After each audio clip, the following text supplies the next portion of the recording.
Donald Trump has declared that Hamas has agreed to complete disarmament, calling it a historic breakthrough for peace in Gaza.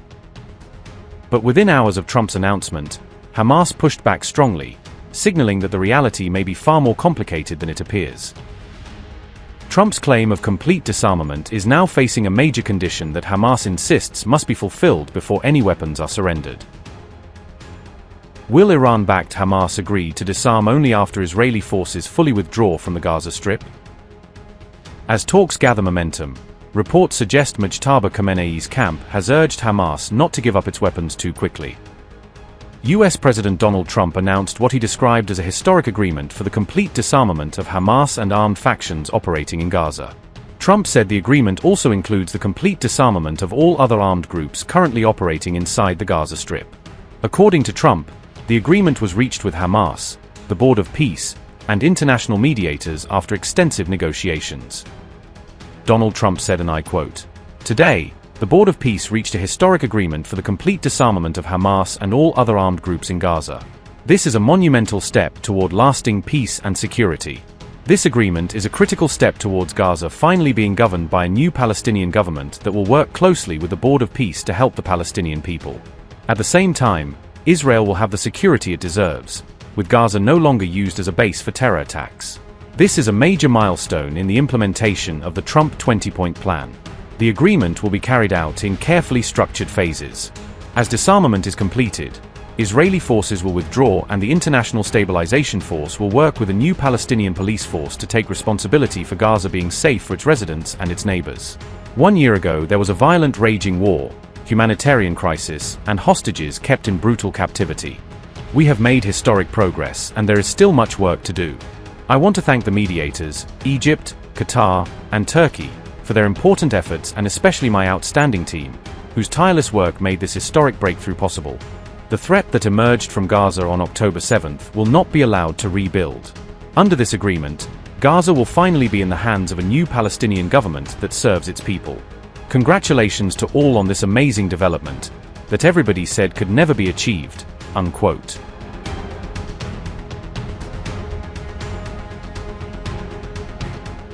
Israeli Prime Minister Benjamin Netanyahu's office has cast fresh doubt over the proposed agreement despite Trump's optimistic announcement.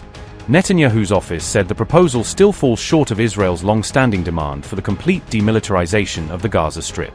The Israeli statement has raised fresh questions over whether the proposed agreement can actually move forward in its current form. Interestingly, a report by Axios claimed Iran's IRGC urged Hamas not to rush into accepting any disarmament agreement during the negotiations. The Axios report further claimed Iran advised Hamas to play for time while discussions continued during recent meetings held in Tehran. But the biggest twist came just hours after Trump announced the so-called complete disarmament agreement with Hamas. Hamas responded by saying it will not begin any disarmament process before Israeli forces completely withdraw from the Gaza Strip. Senior Hamas official Ghazi Hamad said any disarmament process is directly linked to Israel's withdrawal and the reconstruction of Gaza. Hamad also insisted that Israel would have absolutely no role in overseeing or participating in any future disarmament process. The senior Hamas leader added that a Palestinian National Committee would instead supervise all future security arrangements related to any disarmament plan.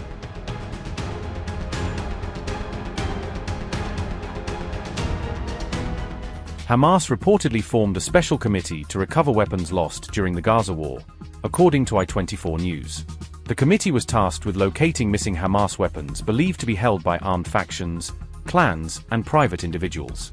i24 News reported that some of the missing weapons were buried beneath rubble while others had been captured by the Israeli military.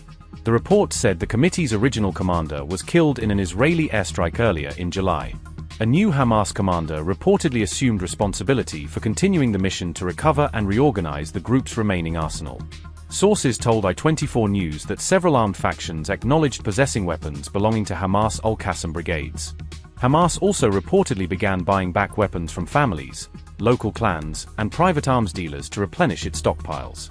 The effort was aimed at consolidating Hamas' remaining military inventory after months of losses during the Gaza conflict, the report said. i24 News also reported that Hamas established another committee to transfer government employees into the Al-Qassam brigades.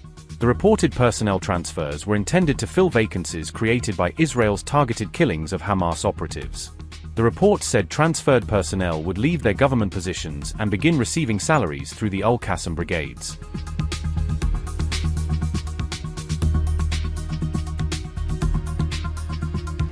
Newly elected Hamas Political Bureau Chief Khalil al-Hayya has outlined 6 key priorities as ceasefire negotiations over Gaza continue.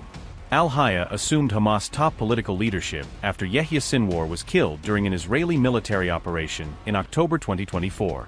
The new Hamas leader, who survived an earlier Israeli strike in Doha, delivered his first public address since taking over the movement. In his speech, al-Hayya said ending Israel's military offensive and securing a complete Israeli withdrawal from Gaza were Hamas' immediate priorities. Hamas leadership priorities: end offensive, seek a complete end to Israel's military campaign and full withdrawal from the Gaza Strip. Rebuild Gaza, restore the territory and work to secure the release of Palestinian prisoners. Palestinian unity, reunify Palestinian factions and restructure the Palestine Liberation Organization, PLO. Regional ties, strengthen political and strategic relations with Arab and Muslim countries. International pressure, mobilize global diplomatic efforts to halt Israel's military campaign in Gaza. UN action, press the United Nations to protect Palestinians and pursue accountability against Israel. Our first and clear priority is a complete cessation of the occupation's aggression, killing, and terrorizing, and the achievement of a full withdrawal from the Gaza Strip.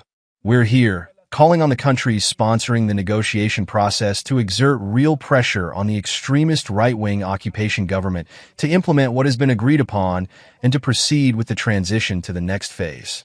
To restore a dignified life for our people in the Gaza Strip and to thwart all conspiracies, particularly those aimed at displacement, and expedite reconstruction, considering that it's an inherent right of our people, not a gift or favor from anyone, and it cannot be linked to any bargaining, concessions, or political stances. Gaza is an integral part of the Palestinian entity. It has always been, and will remain so. We will also continue to act on all fronts simultaneously for Gaza, the West Bank, and Jerusalem, and to work on liberating the prisoners and end their suffering, and providing them with a life worthy of them, their struggle and sacrifices.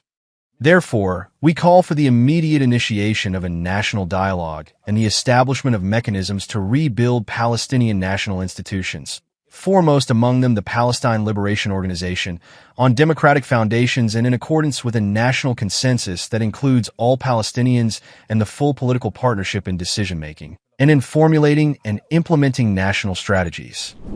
Reuters reported that Israeli forces continue to control more than 60% of the Gaza Strip despite the US-brokered ceasefire. According to Reuters, more than 1,150 Palestinians have been killed since the October 2025 truce came into effect. Israel has maintained that its military operations target Hamas fighters it says continue to pose an imminent security threat. The developments come as tensions across the Middle East remain elevated amid renewed hostilities between Iran and the United States.